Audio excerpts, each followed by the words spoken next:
বৃষ্টি পড়ে রে ভাববে, ছবি জুম করে লাগছে বেশি।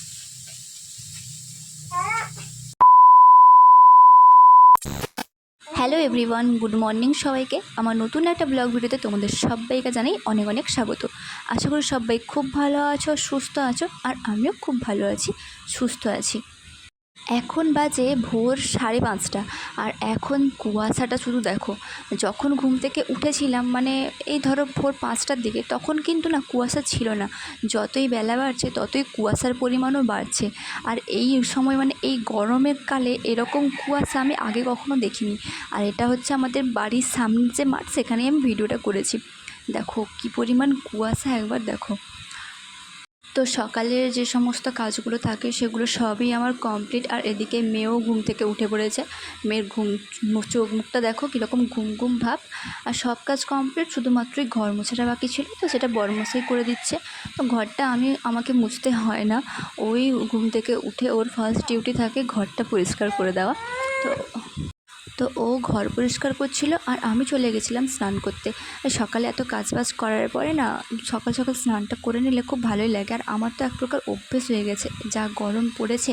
তো যাই হোক, স্নান করে আসার পরে বর করেছিল চা, তাই বসে বসে চা বিস্কুট খেয়ে নিয়েছিলাম। এই যে দেখো, আর আমার মেয়েকে দেখো বিস্কুট নিয়ে শুধু গুঁড়ো করে করে ফেলছে। আর তারপরে দেখো আমার ছোটো কাকুর মেয়ে, ছোটো মেয়েটা কোত্থেকে একটা পাখির বাচ্চা ধরে নিয়ে এসছে। মাঠের মধ্যে নাকি ঘুরছিল, ধরে নিয়ে এসছে। দেখো কী সুন্দর ওই পাখির বাচ্চাটা, একদম ছোট, উঠতেও পারছিল না। তারপর আমি চলে গেছিলাম, মেয়ের কয়েকটা জামা কাপড় ছিল সেগুলো কাচাকাচি করতে। এই যে কাচাকাচি করে নিয়ে এসে মেলে দিচ্ছিলাম। আর আমার মেয়েকে ততক্ষণ আমার শাশুড়ির মা রেখেছিল, মানে ওর কাছে ছিল। রাস্তার দিকে ওকে নিয়ে গেছে ঘুরতে। ও না এতটাই দুষ্টু হয়েছে, এখন সকাল থেকে ওকে একবার হলেও ঘোরাতে নিয়ে যেতে হবে। তাই ওর ঠাকুমা ওকে নিয়ে গেছে।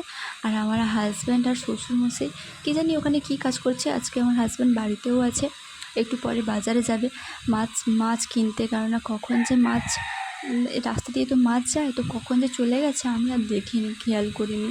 তাই যেহেতু বাড়িতে আছে, তাই একেবারে বাজার যাবে, ওখান থেকেই নিয়ে আসবে। আর এখন যা আবহাওয়ার পরিস্থিতি, সকাল থেকে কুয়াশা, আর তারপরে ভীষণ গরম, আর তারপর দুপুর হতে না হতেই ঝড় বৃষ্টি শুরু। তো সেই জন্যই না মেয়ের জামা কাপড়গুলো শুকোতেই যায় না। তো আগের দিন মানে গতকাল বিকেলবেলা কয়েকটা জামা কাপড় কেচেছিলাম, সেগুলো এখনও শুকনো হয়নি। তাই এখন যেহেতু রোদ বেরিয়েছে, তাই ওই জামাগুলোও নিয়ে এসে আমি শুকোতে দিয়ে দিলাম। কারণ আবার কখন জানি বৃষ্টি চলে আসবে তার কোনো ঠিক নেই। যেহেতু এখন বৈশাখ মাস, তো কাল বৈশাখী মানে বিকেল হতে না হতেই বৃষ্টি শুরু হয়ে যাবে। তো যাই হোক, কাছাকাছি করে ওগুলো শুকোতে দিয়ে আমি চলে গেছিলাম লাউ ডাঁটা কাটতে। কারণ শাশুড়িমা বললো যে চচ্চড়ি বানাও, সমস্ত রকম সবজি দিয়ে লাউ ডাঁটা দিয়ে চচ্চড়ি বানাও। তাই আমি চলে গেছিলাম, আমাদের বাড়িতেই হয়েছে লাউ ডাঁটার গাছ। তো আমি চলে গেছিলাম লাউ ডাঁটা কাটতে। এই লাউ ডাঁটা দিয়ে মানে চচ্চড়ি বানালে না আমার একেবারেই খেতে ভালো লাগে না। এমনি নানা রকম সবজি দিয়ে বা অন্য কোনো চচ্চড়ি বানালে সেটা আমি খাই ঠিকই, কিন্তু এই জিনিসটা দিয়ে দিলে ওই চচ্চড়িটা আমার একদমই খেতে ভালো লাগে না। যাই হোক, কিন্তু বানাতে বলেছে, আমি বানাবো ঠিকই, কিন্তু আমি এটা খাবো না। তো চলো, কেটে নিয়েছি গাছ, এবার ওগুলোকে তৈরি করার পালা। তাই বসে গেছি লাউ ডাঁটাগুলো কাটতে। আর পাতাগুলো না ভীষণ নরম, আর লাউ ডাঁটাটাও একদম নরম। আমার মেয়েটা এখন ঘুমিয়েও পড়েছে, তোকে শুইয়ে দিয়েছি। আর বরমশাই চলে গেছে বাজারে মাছ কিনতে। আর শ্বশুর শাশুড়ি চলে গেছে একটু মাঠের দিকে, কী জানি কিসের জন্য গেছে, আমি ঠিক জানি না। আমি যেহেতু রান্নাঘরে ছিলাম, রান্নাঘরে বলছি, আমি যেহেতু লাউ ডাঁটা কাটতে চলে গেছিলাম, তো তখন আমাকে ডেকে বলে গেল যে আমরা মাঠে যাচ্ছি, কিন্তু কী জন্য গেছে সেটা আর আমি জানি না। তো যাই হোক, চলো এবার চচ্চড়িটা বানানো যাক। তো চচ্চড়ির জন্য সমস্ত সবজি টবজি কেটে নিয়েছি, তারপরে চলে এসেছি এটা বানাতে। এই যে দেখো, চলো ঝটপট করে বানিয়ে নিই, কারণ এখন অনেক কাজ আছে। তারপরে এখন আমার খাওয়া হয়নি, আমার ভীষণ খিদেও লাগছে।